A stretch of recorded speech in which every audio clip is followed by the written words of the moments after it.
আসসালামু আলাইকুম। আসসালামু থেকে আপনাদের সকলকে জানাচ্ছি অনেক অনেক শুভেচ্ছা। আশা করছি সবাই ভালো আছেন। আলহামদুলিল্লাহ আমরাও ভালো আছি। আমরা সকাল সকাল বসে গেছি মোল্লার পরোটা নিয়ে। এদিকে দেখা পাপ্পু কি কি আছে।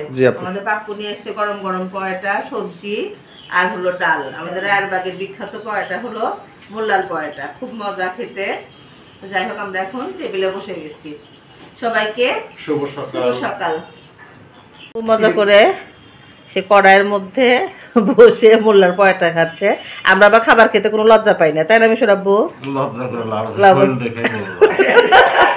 আর পাপ্পু যে খাইতে লজ্জা পায়, এর জন্য পাপ্পু শরীরের অবস্থা। আর পাশে আছে আম্মা। এই আম্মা হোটেলের পরোটা খুব বেশি পছন্দ করে না, এখন আজকে বাধ্য হয়ে খাইতে হচ্ছে, কিছু করার নাই। এই যে আম্মা ডাল নাও। আর আমি হলো চা উঠাই দিছি, তার আগে ওষুধ খাবো। এই হলো আমাদের সকালবেলার সমাচার। চাটা কি কম দিয়ে দিছি নাকি? না, ঠিকই দিছি। এই যে চা উঠাই দিছি। এই পাপ্পু, এই চার কাছে একটু দাঁড়াতো, আস্তে ধীরে সহজে ইয়া হয় না। আমি ওষুধ খেয়ে আসি, খালি দাঁড়া থেকে দেখ পরে না জানো।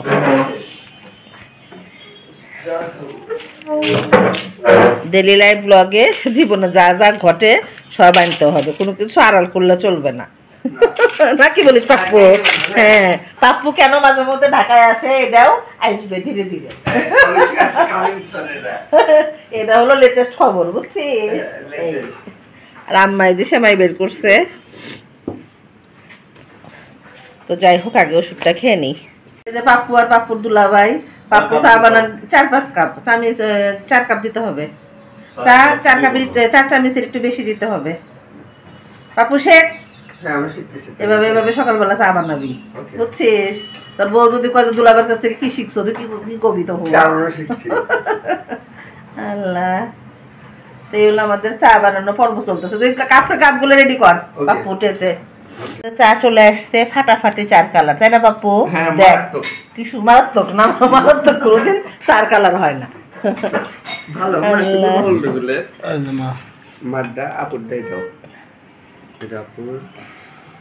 পাপ্পু তুই গেলে একদিনে ফর্সা হয়ে গেছিস, ব্যাপার কি? আসলে কালা মানুষ। হ্যাঁ, নাস্তা করতে তো এইমাত্র। এই যে পাপ্পু যে কয়দিন থাকবে, পাপ্পু আর পাপ্পুর দুলাভাই এভাবে একসাথে। তোরা তো সিঁড়ি দিয়ে একটু নামলেও পারিস, এক্সারসাইজ হয়। তুই দেখিস। আল্লাহ হাফেজ, ফিয়ামানিল্লাহ। রান্নাটা আজকে আম্মা বললো যে লবণটা তুমি দেখো, তো আমি লবণ দেখে দেখি যে লবণটা একটু কম হয়েছে। তো এটা তো লাউ দিয়ে ডাল, তো লবণটা পারফেক্ট না হলে ভাল লাগবে না। তো যাই হোক, সেটা আবার দেখে ভাবলাম যে গরুর গোশটা আমি উঠাই দিব না আম্মা উঠাই দিবে। তো যাই হোক, এই যে গরুর গোশ দুই জায়গায় ধুয়ে রাখা হয়েছে। আমার হাতের গরুর গোশ খেতে খেতে আমি একদম অসহ্য হয়ে গেছে। এখন আম্মাকে বললাম যে আম্মা তুমি রান্না করো, আমি না হয় হেল্প করি তোমাকে। তো যাই হোক, লায়ের ডালটা ভুল করে আম্মা এটাতে বাগার দিয়ে ফেলছে, পরে না হয় চেঞ্জ করা যাবে। তবে ডালটা অনেক মজা হয়েছে, অনেক মজা হয়েছে। আর যারা মানে আমাদের মতো মানে একটু সচেতন থাকতে চান, তারা লায়ের ডালটা খুব বেশি বেশি খাবেন। লায়ের ডালটা কিন্তু শরীরের জন্য খুবই উপকারী, খুবই উপকারী, বলার মতো না। তবে আমি যে আরেকটু মানে ঘেটে দিই লাউটা, কিন্তু আম্মা আবার এত ঘাটা পছন্দ করে না, তো আমি একটু আম্মার মতো রাখতে পছন্দ করলাম। পাশে আবার লাউ কাটা আছে, তা আমি মানে ভাবতেছিলাম যে আজকে না হয় গরুর গোশ দিয়ে লাউ রান্না করব। তো আম্মা বলতেছে না, আজকে একদম লাউ একাকার হয়ে যাবে, দরকার নাই। তো সেটা ভেবে ভাবলাম যে গরুর গোশটা না হয় বাগার দিয়ে ফেলি। অলরেডি আম্মা গোসলে চলে গেছে, আমি গোসল থেকে বের হয়ে এসছে। তা ভাবলাম যে গরুর গোশটা আমি বাগার দিই, না হলে আম্মার নামাজটা আবার কাজা হয়ে যাবে। বুয়া খালা চলে গেছে, এর জন্য আসলাম রান্নাঘরে। তো ভাবলাম যে গরুর গোশটা এর মধ্যে আটবে না জানি, তারপরেও ভাবলাম যে দেখি। একদম পুরা 2.5 কেজির মতো গরুর গোশত, না আটারই কথা। আর এই যে বাইরের পরিবেশটা আজকে খুব সুন্দর, রোদ ছিল মাশাআল্লাহ, একদম কাপড় চুপড় একদম ঝনঝনে শুকায় গেছে। তো যাই হোক, এই যে আমার পেঁয়াজটা হয়েও হচ্ছে না। বেরেস্তা হলে এমন একটা জিনিস যে তাড়াহুড়া করলে তখন হতে যাবে না, আবার দেখা যাবে যে একটু করলে সেটা আবার পুড়ে যাবে। আর আজকে গোশে মনে হয় তেল একটু বেশি ছিল, বেশ খানিকটা তেল উঠে গেছে। আজকে আমার পিটুলি দেওয়ার কথা একদমই মনে নাই, তো ভাবলাম যে থাক, আজকে আর দিব না।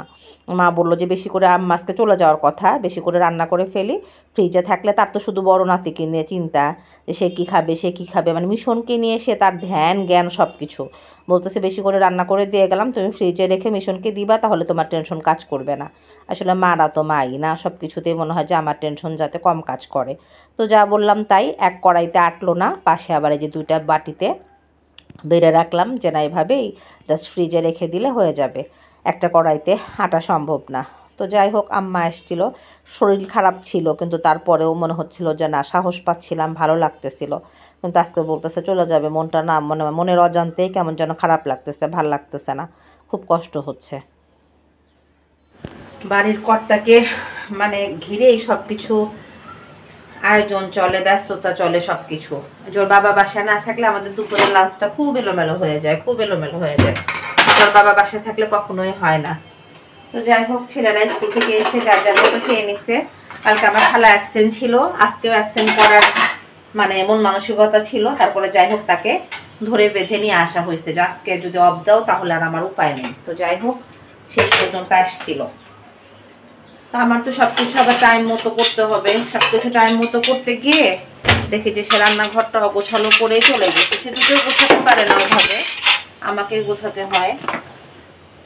তো ভাবলাম যে আবার একটু সবার আগে না গুছায় রেখে যায়, কি করবো আর, কাজ আর ভালো লাগে না। এখন জাস্ট শুধু আম্মা ভাত খাবে, সবাই খেয়ে নিচ্ছে।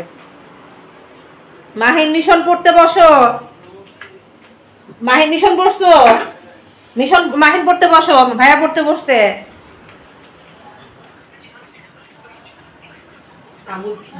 এনার টাইম হয়েছে, 3টা বেজে গেছে, 3টা বেজে গেছে, ওঠো ওঠো, অনেক হয়েছে, হ্যান আপ করা যাবে না।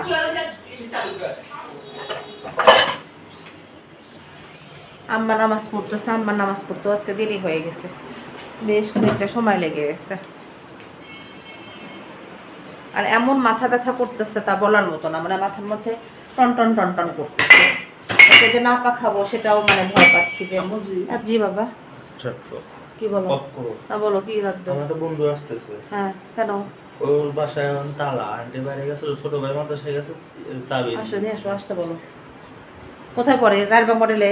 হ্যাঁ, আমাদের সাথে পড়তে বসে কোথায়? ও,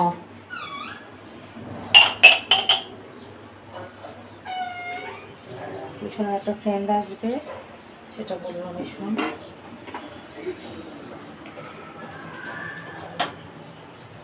আর আজকে বাইরের পরিবেশটা না খুব সুন্দর, এত রোদ তা বলার মতো না, প্রচন্ড পরিমাণে রোদ, তবে বাতাস নাই, গরম মনে হয় জানান দিচ্ছে যে আসতেছে আসতেছে, এই অবস্থা। তো যাই হোক, আম্মাকে বলি ভাত খেয়ে নিতে, আম্মা নামাজ পড়তে বসতে। মিশন দেখো তো নানি নামাজ হয়েছে নাকি। আম্মা নামাজ পড়ে আম্মা খেয়ে নিলেই সবার খাবার দাবার শেষ। মিশন, তোমার ফ্রেন্ডকে বলো হাত মুখ ধুবে নাকি, হাত মুখ ধুয়ে ভাত খেতে বলো। পানি খাবে? ওখানে দেখো, যেখানে গ্লাস আছে এখানে না।